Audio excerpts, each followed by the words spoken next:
주인공 에드와 알폰스가 있습니다. 이 두 형제는 연금술을 통해서 어머니를 부활시키려고 하죠. 그래서 연성술을 사용하게 됩니다. 이러한 과정에서 이 두 형제는 등가교환의 원칙을 위배를 하게 됩니다. 이 두 형제는 사실 큰 노력을 하지 않고 어머니를 살리려고 하는 그러한 행위를 하는 거잖아요. 죽은 사람을 살리는 데 있어서 그에 상응하는 에너지를 써야 된다는 거예요. 그래서 결국에 이 두 형제는 이 연성술을 쓰다가 신체를 잃게 됩니다. 우리 인간이 무언가를 욕망할 때 자기가 감당할 수 있는 것보다 더 많은 것을 원할 때는요, 그만큼의 대가를 지불해야 되고, 그러니까 특정한 사람이 욕망을 갈망하고 있고 그 욕망을 실천하기 위해서 그만큼의 돈을 써야 되는데, 근데 돈이 없어. 돈이 없는데 그걸 하고 싶어. 해소를 해야 돼. 그렇다면 그 부족한 돈만큼이나 무언가를 대체를 해야 됩니다. 건강을 잃든지요, 자신의 신체를 버려야 됩니다. 등가교환의 법칙을 잘 이해를 못하고 자신의 자유와 신체를 파는 사람들이 범죄자들입니다. 그런 사람들이 등가교환의 원칙에 의해서 대가를 치르게 되는 거예요. 자유를 팔아야 돼. 아니면 자신의 건강과 신체를 버려야 됩니다. 자기는 그 주식을 통해서 큰 돈을 벌 수 있는 그런 실력이 없어요. 아니면 돈이 없어. 그런 사람들이 자신이 가지지 못한 돈을 끌어옵니다. 그 법칙에 대한 무지와 욕망을 교환할 때 자신이 가지고 있지 않은, 자신이 감당할 수 없는 그런 욕망을 이루려고 할 때 그만큼의 대가를 치러야 한다는 것을 명심해야 됩니다. 그게 자신의 신체가 될 수가 있고요, 자기 목숨이 될 수가 있고, 자신의 자유가 될 수가 있습니다.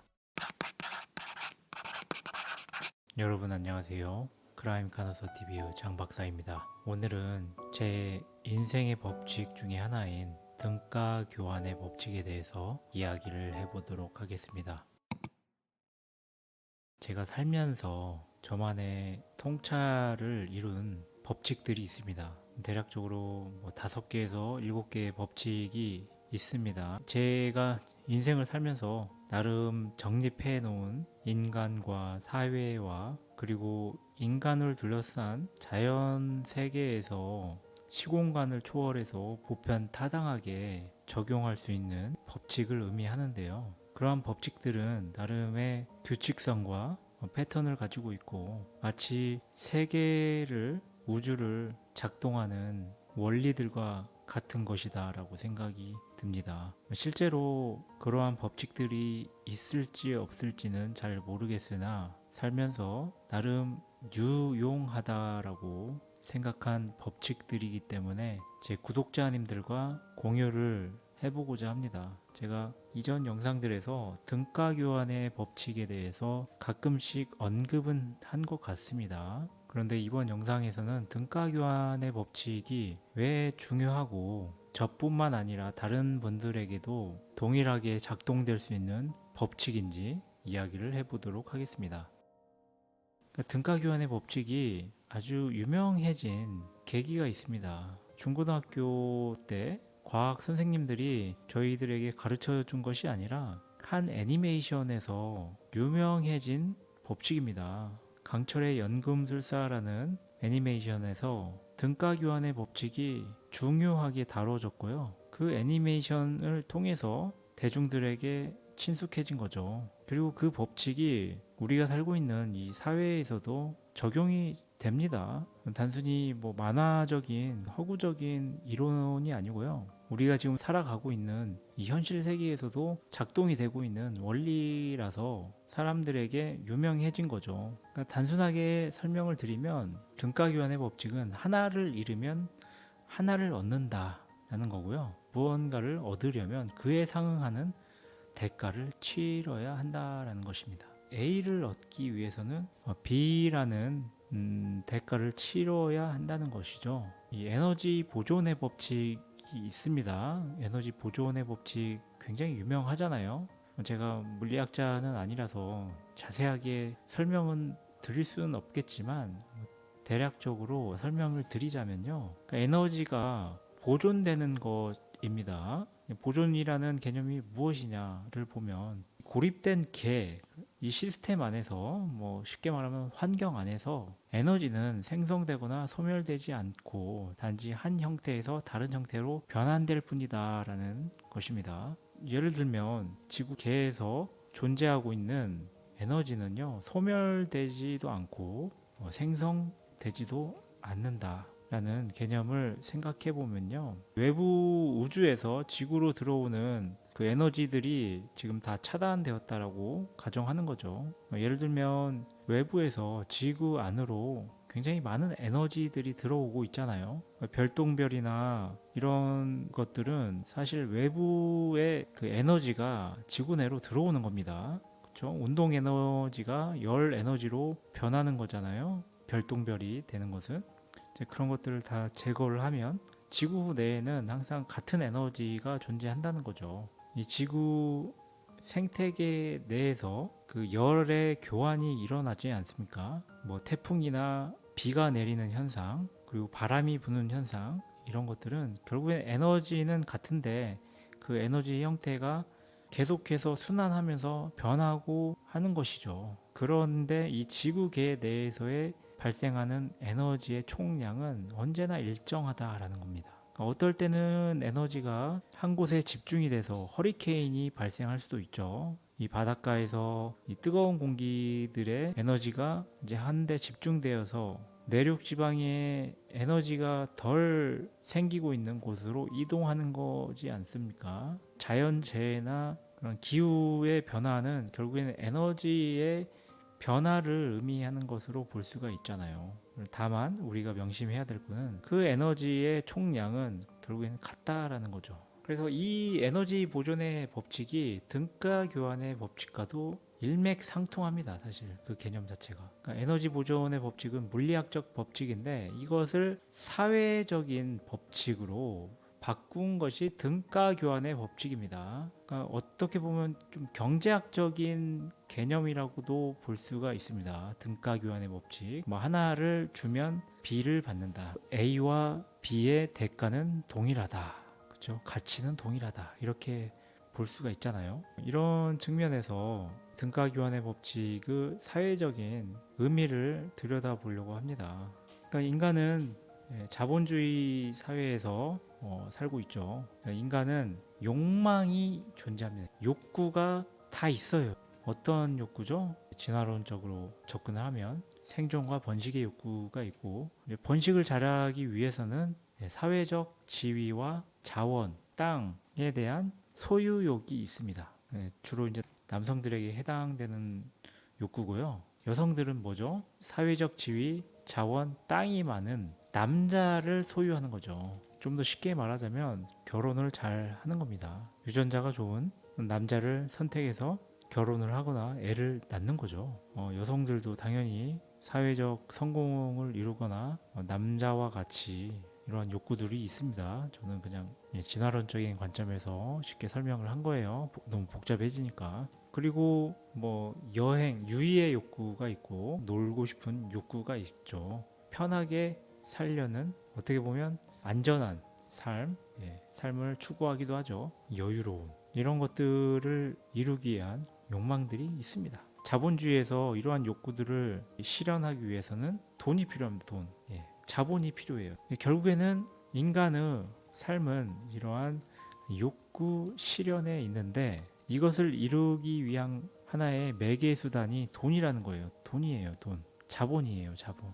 이 자본주의 사회에서 인간은 돈을 벌어야 한다는 거예요. 돈을 벌기 위해서 살아간다라는 거죠. 그러면 이 돈을 벌기 위해서, 돈과 교환하기 위해서 우리는 무언가를 지불해야 돼요. 교환을 해야 돼요. 예컨대 100만 원을 벌기 위해서 100만 원의 가치를 지닌 무언가를 해야 된다는 거예요. 어떠한 대가를 치러야 되나요? 쉽게 말해 노동력을 제공하는 거죠. 노동력을 제공하거나 아이디어를 제공하거나. 그렇죠. 그러니까 우리가 육체적인 에너지를 소모해서 운동 에너지를 돈으로 변환하는 거잖아요. 머리를 쓰는 것도 마찬가지입니다. 뭐 아이디어를 제공하거나 혁신적인 사고를 해서 인간 사회의 생산력을 증대시키는 거잖아요. 지식을 창출하는 거. 이것은 어떻게 보면 뇌의 운동이잖아요. 뇌의 운동은 어떻게 보면 전기 에너지입니다. 전기 에너지. 전기 에너지를 돈으로 변환시키는 거잖아요. 맞죠? 뇌의 운동, 이 사고 행위가 단순하게 전기 에너지로만 이루어진 건 아니죠. 이 뇌에 혈액을 공급하기 위해서 심장으로부터 뿜어져 나오는 그러한 혈액 운동 에너지 이런 것들도 있고 되게 다양합니다. 그래도 전기 에너지를 쓰는 것이 주겠죠. 뇌 과학자들이나 생물학자분들이 말하기를 우리 인간의 에너지의 70%가 뇌에서 소모된다 라고 말하잖아요. 결국에는 운동을 하거나, 그러니까 소위 말해서 몸으로 때우거나 머리를 사용하면 뭐 공부하는 거죠. 이걸로 돈으로 변환시키는 겁니다. 등가 교환의 원칙에 의해서 돈과 교환되는 에너지는 동일해야 돼요. A는 에너지 보존의 법칙에 의해서도 동일합니다. 쉽게 말해서 1리터의 기름으로, 가솔린으로 차를 굴리려면 폭발 에너지가 있어야 하잖아요. 피스톤을 움직여야 되는 운동 에너지가 필요합니다. 회전 운동을 해야 되기 때문에 그 이제 회전 운동을 통해서 변환되는 게 연비죠. 12km를 간다고 쳐봅시다. 그러면 1리터의 기름으로 동일한 자동차를 동일한 속도로 동일한 무게를 가지고 굴리면 거의 12km의 연비가 나올 거예요. 그러면 1리터는 12km의 연비를 생산하는 겁니다. 오차가 있겠지만 거의 12km 평균에 수렴하겠죠. 1리터로 30km를 갈 순 없습니다. 1리터에 12km 가는 차가 요즘 나온 펠리세이드 1리터에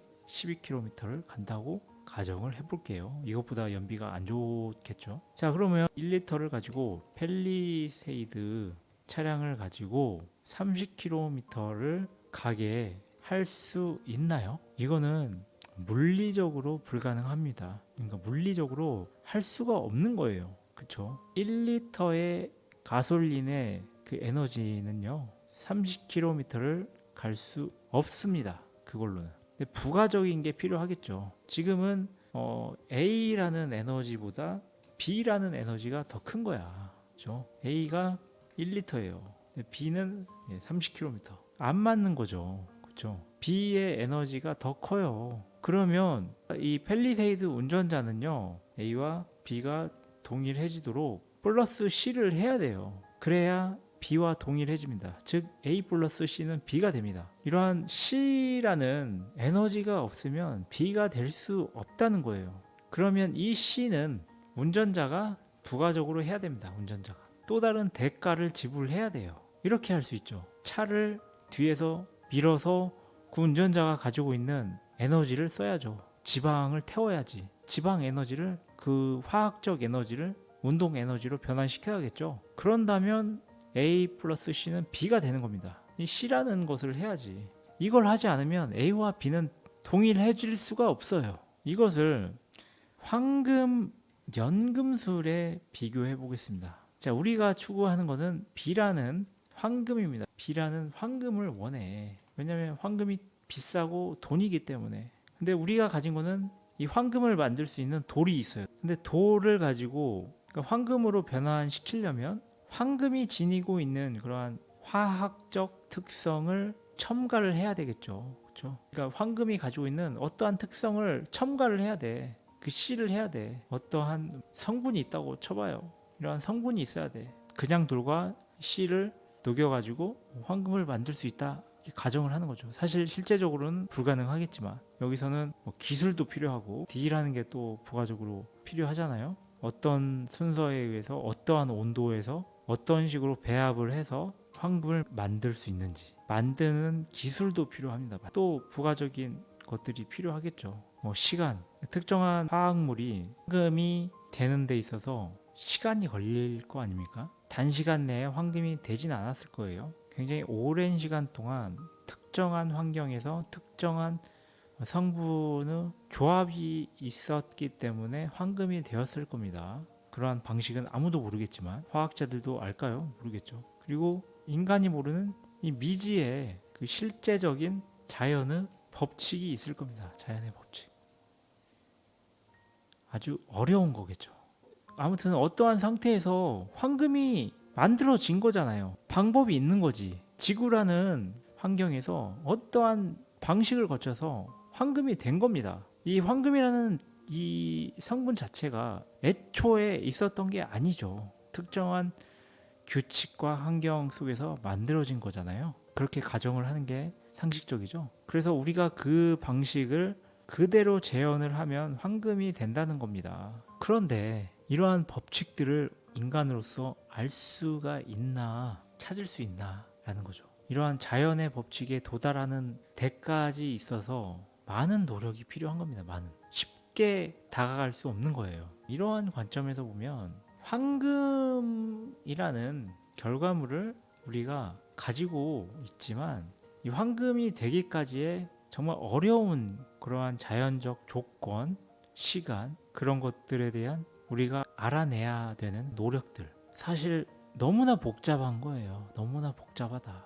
그 황금의 대가는 너무나 큰 거예요. 이제 황금을 얻기 위한 대가는 너무나 크다. 너무나 크다라는 거죠. 그래서 많은 화학자들과 연금술사들이 황금을 만들어내기 위해서 이런저런 시도를 하지만 결국에는 못 만들어요. 그러니까 샐러드 소스를 만드는 것처럼 그렇게 단순하게 배합을 해가지고 그 맛을 낼 수 있는 것이 아닙니다. 대가가 너무 큰 거예요. 그러니까 이와 같이 자 돈의 예로 이제 우리가 돈을 벌어야 되는데 이 머니를 얻기 위해서 우리가 지불해야 되는 대가는 뭐냐?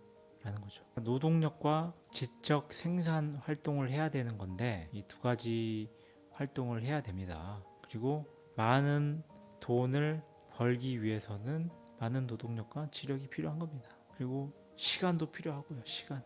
많은 사람들이 적은 노력으로 많은 돈을 벌기를 원하면서 시도를 합니다.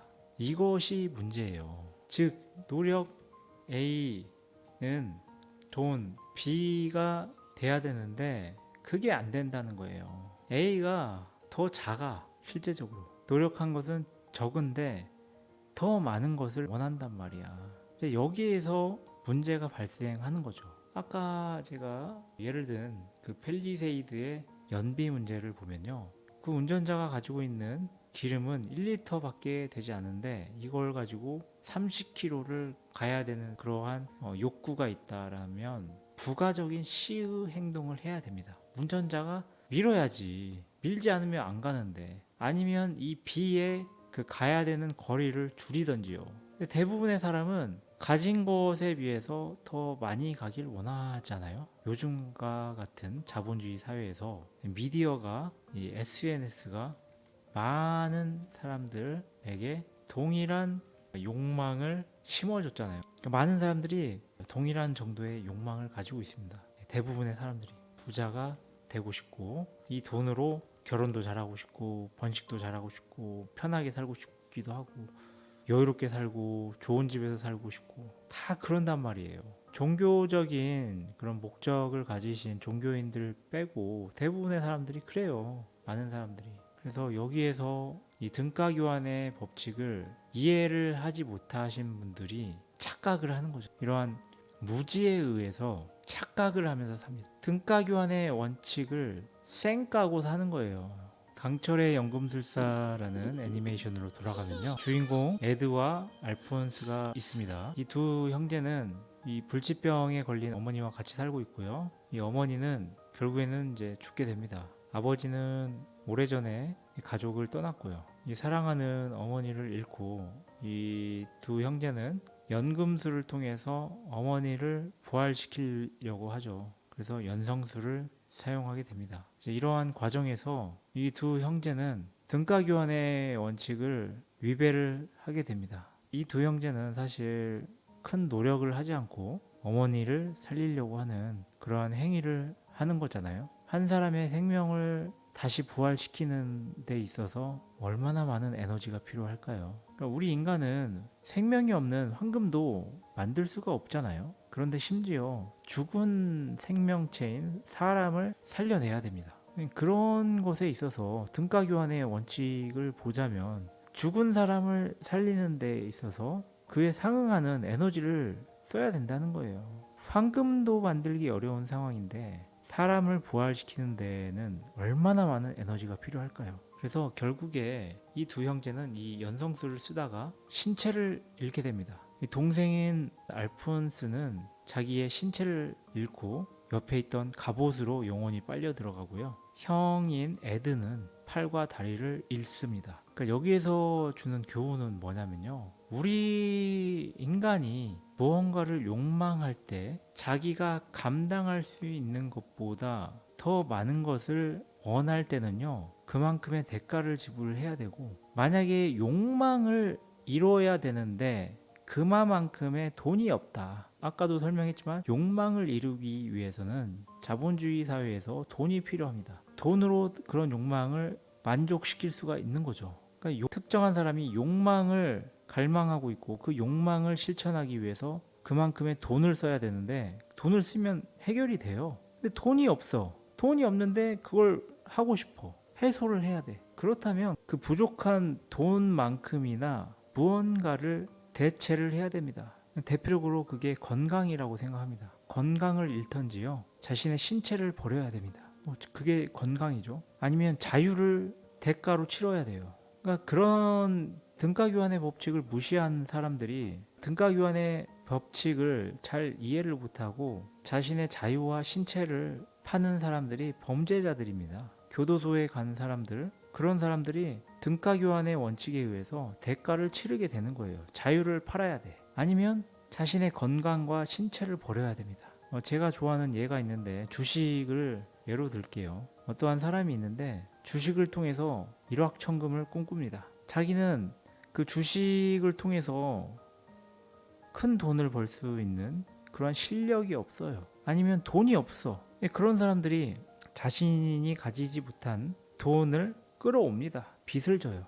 그만큼 빚을 져서 돈을 벌려고 해요. 그리고 강철의 연금술사에서 나오는 연성술의 법칙을 알아야죠. 어떻게 등가 교환이 되는지 지혜가 있어야 돼요. 즉 주식에 대한 지혜가 있어야 돼요. 지혜와 기술이 있어야 됩니다. 주식을 어떻게 하고 주식시장에 대한 흐름과 법칙, 원리를 꿰뚫고 있어야 되고 그것을 잘 실천할 수 있는 기술이 있어야 됩니다. 단순히 돈만 있다고 해서 될 수가 없어요. 그런 차원에서 보면 에드와 알폰스가 자신들의 신체를 대가로 지불했지 않습니까? 그 어머니의 생명을 살리는 그 어마어마한 욕망을 이루기 위해서 큰 대가를 치렀습니다. 이처럼 이러한 등가 교환의 원칙으로 봤을 때 그 법칙에 대한 무지와 욕망을 교환할 때 자신이 가지고 있지 않은, 자신이 감당할 수 없는 그런 욕망을 이루려고 할 때 그만큼의 대가를 치러야 한다는 것을 명심해야 됩니다. 그게 자신의 신체가 될 수가 있고요. 자기 목숨이 될 수가 있고 자신의 자유가 될 수가 있습니다. 최악의 상황은 빚을 지고 자살을 하거나 가족들까지 죽이는 거죠. 가족들의 생명까지도 담보해서 극한의 상황까지 가는 겁니다. 정말 무시무시한 대가를 치르는 거죠. 자신의 능력을 벗어난 그 욕망을 꿈꾸는 자의 대가는요, 무지막지하다는 거, 그것을 잊어서는 안 됩니다. 그러니까 여러분들도 무언가를 원할 때는요, 즉 욕망이죠. 욕망 실현에 있어서 자신이 감당할 수 있는지 없는지 이것을 정확하게 계산을 해야 합니다. 그렇지 않고서는 어마어마한 대가를 치러야 됩니다. 에너지 보존의 법칙은요, 이 물리학계에서나 이 과학계에서 굉장히 보편타당하게 받아들여지는 원칙입니다. 이러한 자연의 법칙을 적용해봐도 우리의 욕망 실현에 있어서도 이 법칙이 잘 적용되는 거예요. 그래서 하나를 잃으면 하나를 얻는다. 근데 반대로 돈을 얻으면 다른 것을 잃는다. 이렇게도 해석이 될 것 같습니다. 이제 마지막으로 결론을 내자면 여러분들의 욕망 실현을 할 때 여러분들은 무엇을 내놓을 준비가 되셨습니까? 대가는 반드시 치러야 됩니다. 여러분들이 원하는 거 이루려면요, 노력을 해야 됩니다. 노력하지 않고 얻을 수 있는 것은 없다. 자기가 감당할 수 있는 그 이상을 원하시면 그것을 벌충해야 되는 또 다른 희생이 따라온다는 것을 명심하시기 바랍니다. 다음 영상에서는 또 다른 저만의 인생 법칙을 가지고 영상을 만들어 보도록 하겠습니다. 크라임 카너서 TV의 장박사였습니다.